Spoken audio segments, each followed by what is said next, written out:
नमस्कार साथियों, आज हम इतिहास के महत्वपूर्ण 20 प्रश्न को डिस्कस करेंगे। तो देखिएगा, शुरुआत करते हैं। कह रहे हैं कि महात्मा बुद्ध को ज्ञान की प्राप्ति कहाँ हुई थी। तो महात्मा बुद्ध को जो है ज्ञान की प्राप्ति हुई थी कहाँ? बोधगया में। बोधगया में हुआ था, और बोधि वृक्ष के नीचे, या पीपल बोल लीजिए, बोधि वृक्ष के नीचे इनको ज्ञान की प्राप्ति हुई थी। नेक्स्ट क्वेश्चन देखिएगा। कह रहे बुद्ध के बचपन का नाम क्या था। तो गौतम बुद्ध के जो है बचपन का नाम सिद्धार्थ था। तो इसका सही आंसर होगा ये सिद्धार्थ था। और वर्धमान किसके बचपन का नाम था? महावीर स्वामी जो थे जैन धर्म वाले, उनके बचपन का नाम वर्धमान था। और राहुल जो था गौतम बुद्ध के पुत्र का नाम था, पुत्र का नाम था। नेक्स्ट क्वेश्चन देखिएगा। कह रहे गौतम बुद्ध का जन्म कब हुआ था। तो गौतम बुद्ध का जो जन्म हुआ था 563 बीसी में हुआ था। ईसवी पूर्व बोल लीजिए या ईसा पूर्व बोल लीजिए। और मृत्यु कब हुई थी? 483, ये ध्यान रखिएगा। 483 बीसी में हुआ था। और कितने वर्ष की अवस्था में? 80 वर्ष की अवस्था में। 80 वर्ष में इनका देहांत हुआ था। और कहाँ हुआ था? कुशीनगर में। कुशीनगर में। और कुशीनगर है कहाँ? यूपी में है, ये ध्यान रखिएगा। नेक्स्ट क्वेश्चन देखिएगा। कह रहे हैं कि महावीर स्वामी की माता का नाम क्या था। तो महावीर स्वामी के जो माता का नाम था त्रिशला था। त्रिशला था। नेक्स्ट क्वेश्चन देखिएगा।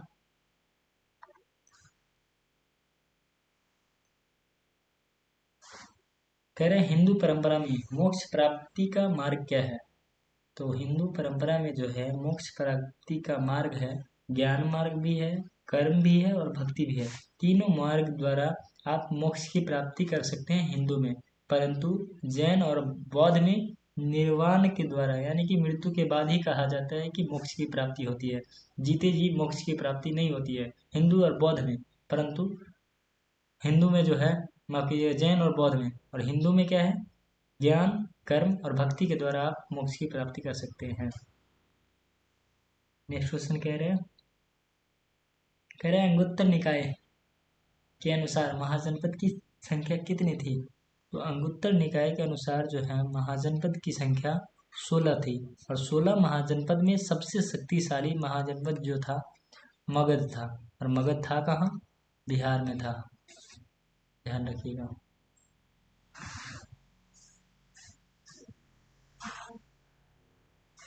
अरे मगध साम्राज्य की स्थापना किसने की थी। तो मगध साम्राज्य की स्थापना करने वाले जो थे वह बिंबिसार थे। बिंबिसार।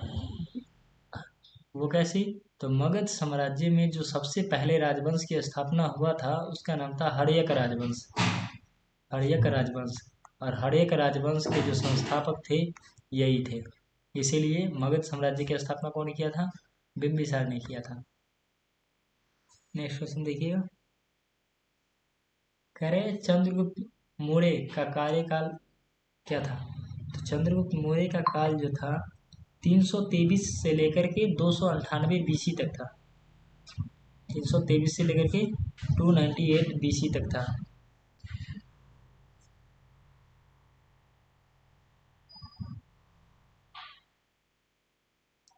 नेक्स्ट देखिएगा।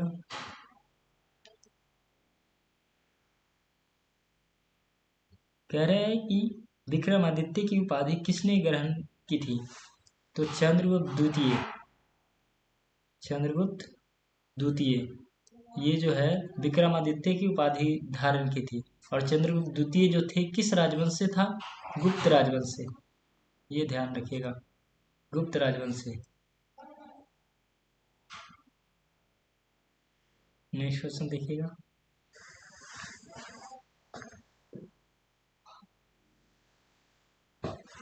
कह रहे हैं मौर्य साम्राज्य का प्रथम शासक कौन था। प्रथम शासक बोल ले या संस्थापक बोल ले, कि मौर्य वंश की स्थापना कौन किया था, तब भी होगा चंद्रगुप्त मौर्य थे। ठीक है, दूसरा ये था और तीसरा ये था, ध्यान रखिएगा। नेक्स्ट क्वेश्चन देखिएगा। कह रहे हैं क्या, तृतीय बौद्ध संगति कहाँ हुई थी? तो पिछली वीडियो में हमने सारे बौद्ध संगतियाँ कहाँ हुई, कब हुई, अध्यक्ष कौन था, शासनकाल किसका था, स्थान कहाँ था, ये सारे डिस्कस कर चुके हैं। तो तृतीय बौद्ध संगति जो हुई थी वह पाटलिपुत्र में हुआ था, तीसरा। और पहला कहाँ हुआ था? पहला यहाँ हुआ था। दूसरा कहाँ हुआ था? वैशाली में हुआ था, दूसरा। दूसरा वैशाली में, ये हुआ था दूसरा।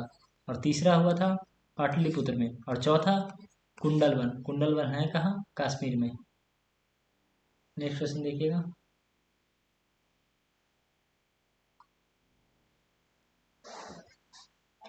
कह रहे क्या, श्वेतांबर और दिगंबर किस धर्म से संबंधित है? तो देखिए, जब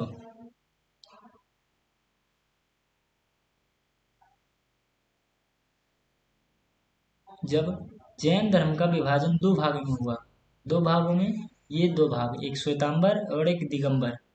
श्वेतांबर और दिगंबर। श्वेतांबर किसे कहा गया? जो सफेद वस्त्र पहनते थे उन्हें, सफेद वस्त्र वाले को क्या कहा गया? श्वेतांबर। और दिगंबर किसे? जो बिना वस्त्र के यानी कि निर्वस्त्र रहते थे, बिना वस्त्र पहने जो व्यक्ति रहते थे या जो साधु संत रहते थे उन्हें दिगंबर कहा जाता था।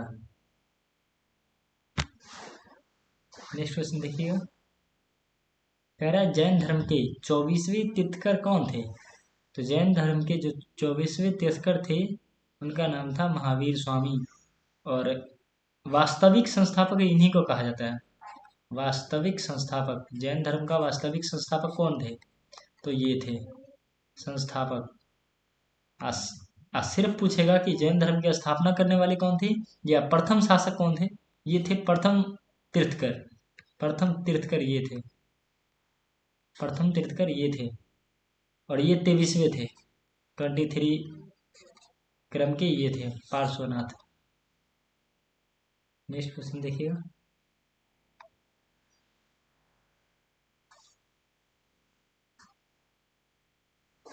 कह रहे पुराणों की संख्या कितनी है? तो पुराण की संख्या जो है 18 है, ध्यान रखिएगा। नेक्स्ट क्वेश्चन देखिएगा। कह रहे त्रिपिटक किस धर्म से संबंधित है? तो त्रिपिटक जो है बौद्ध धर्म से संबंधित है। कौन कौन सा है? त्रिपिटक, सूत पिटक है, सूत पिटक, विनय पिटक, विनय पिटक और अभिधम पिटक। अभिधम पिटक। नेक्स्ट क्वेश्चन देखिएगा।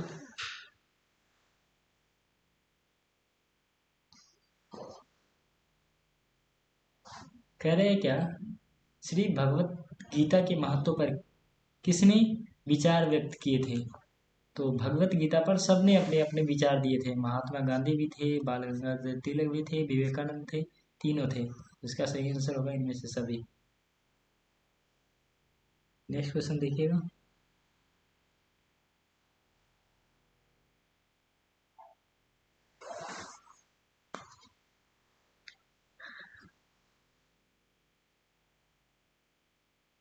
कह रहे हैं क्या, 1500 ईस्वी और 1000 ईस्वी के बीच किस वेद का संकलन हुआ? तो इसके मध्य, इस ईस्वी के मध्य जो है सबसे पहला, वेद नहीं, वेद होगा, वेद। सबसे पहला वेद या सबसे प्राचीन वेद ऋग्वेद का संकलन हुआ था, ये ध्यान रखिएगा। पूछेगा सबसे प्राचीन वेद कौन सा है, तो भी ऋग्वेद आएगा। नेक्स्ट क्वेश्चन देखिएगा। बुद्ध का जन्म कहाँ हुआ?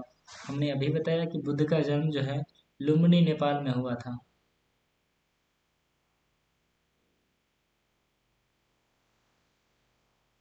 नेक्स्ट क्वेश्चन देखिएगा। कह रहे हैं पाटलिपुत्र के संस्थापक कौन थे? तो पाटलिपुत्र शहर के संस्थापक जो थे उदयन थे। उदयन किस राजवंश से संबंधित है? वही हर्यक राजवंश से। हर्यक राजवंश से। नेक्स्ट क्वेश्चन देखिएगा। कह रहे हैं महावीर ने पार्श्वनाथ के सिद्धांत में नया सिद्धांत क्या जुड़ा? देखिए, जैन धर्म के जो पार्श्वनाथ थे, इन्होंने जैन धर्म में कहा कि अगर आपको जैन धर्म में अगर सफल होना है या निर्वाण की प्राप्ति करनी है, तो जीते जी निर्वाण की प्राप्ति करनी है, तो आपको 4 मंत्र का जाप करना होगा। कौन कौन? सत्य, अहिंसा, आस्ते, अपरिग्रह। इन्होंने 4 मंत्र दिया। कहा कि आपको झूठ नहीं बोलना है, झूठ न बोलना।